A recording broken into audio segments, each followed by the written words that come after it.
நம்ம அடுத்ததாக பார்க்க போகிறது டெக்ஸ்சர் ஃபில். ஆப்ஜெக்ட் செலக்ட் பண்ணிக்கிறீங்க, டெக்ஸ்சர் கிளிக் பண்ணுறீங்க. இது வந்து டெக்ஸ்சர் லைப்ரரி. இதில் வந்து நிறைய டெக்ஸ்சர் ஸ்டைல்ஸ் கொடுத்துருக்காங்க. டிஃபால்ட்டாக இருக்குது இதெல்லாம். நீங்கள் இந்த டிஃபால்ட்டாக இருக்கிறதுல ஏதோ ஒன்று ஆல்டர் பண்ணியிருக்கீங்க, அந்த ஸ்டைல் வந்து எனக்கு பிடிச்சிருக்கு, அது எப்பவும் வச்சுக்கணும்னு நினச்சிங்கன்னா இந்த ப்ளஸ் குறி கிளிக் பண்ணிங்கன்னா அது உங்கள் ஃபைல் நேமாக சேவ் ஆகிக்கும்.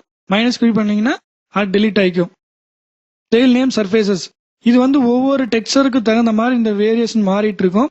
இதில் என்ன பண்ணலாம்னு நீங்கள் அந்த டெக்ஸ்சரோட எஃபெக்ட் வந்து மாற்றிட்டே இருக்க முடியும்.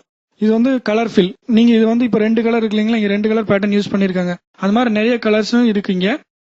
அது இல்லாமல் ப்ரிவியூ பட்டன் இருக்கு இல்லைங்களா, அந்த ப்ரிவியூ பட்டனை கிளிக் பண்ணீங்கன்னா ஆட்டோமேட்டிக்காக அதுவே வேற ப்ரிவியூ சேஞ்ச் ஆகிட்டே இருக்கும்.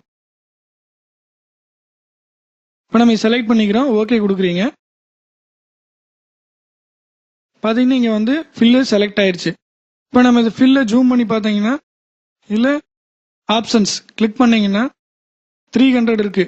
இப்போ சப்போஸ் இந்த நீங்கள் செலக்ட் பண்ணுற டெக்ஸ்சர் வந்துட்டு ரெசல்யூஷன் கம்மியாக இருக்கிற மாதிரி இருந்துச்சுன்னு உங்களுக்கு தோணுச்சுன்னா இதில் வந்து நீங்கள் 600 கொடுத்துக்குங்க. ஓகே கொடுத்துட்டு இப்போ பார்த்தீங்கன்னா நல்லா கிளியராக இருக்கும். இப்போ நீங்கள் இதை செக் பண்ணணும்னு நினச்சிங்கன்னா ஆப்ஷன்ஸில் 100 கொடுத்துக்குங்க டிபிஐ.